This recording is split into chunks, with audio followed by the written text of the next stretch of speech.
کیا آپ کو کچھ دعائیں بار بار مانگنی پڑتی ہیں؟ کچھ دعائیں اللہ تعالیٰ فوراً قبول نہیں کرتا، کیونکہ وہ دعائیں اللہ تعالیٰ کے نزدیک بہت پسندیدہ ہوتی ہیں۔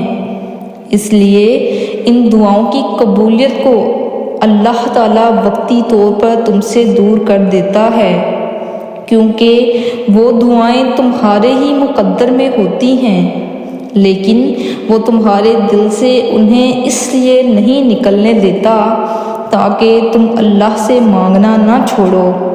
تمہارا مانگنا، ان دعاؤں کے لیے سجدہ کرنا اللہ کو بہت پسند ہے، بس قبولیت کا جو وقت ہوتا ہے وہ تمہارے سوچے ہوئے وقت سے زیادہ بہتر ہوتا ہے۔ بس تم اپنے رب پر بھروسہ رکھو، کیونکہ اللہ ہمیں وہ نہیں دیتا جو ہمیں اچھا لگتا ہے، اللہ ہمیں وہ دیتا ہے جو ہمارے لیے اچھا ہوتا ہے۔ بے شک مشکلیں اپنا حل ساتھ لے کر آتی ہیں، بندے کو اللہ پر بھروسہ ہونا چاہیے۔ اگر انسان اللہ پر بھروسہ کرے تو پہاڑ کو بھی ہلا سکتا ہے، اس لیے بس اللہ پر بھروسہ رکھیں۔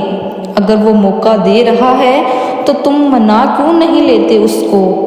سنا دو اس کو ساری فریادیں اور بتا دو اس کو کہ امید اور یقین سے آئے ہو اور معجزوں کے بغیر واپس نہیں جاؤ گے، پھر چاہے ساری عمر اس کی چوکھٹ پر جولی پھیلائے بیٹھنا پڑے، بیٹھے رہنا۔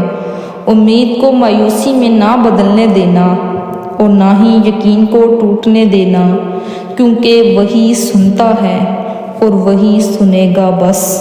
بے شک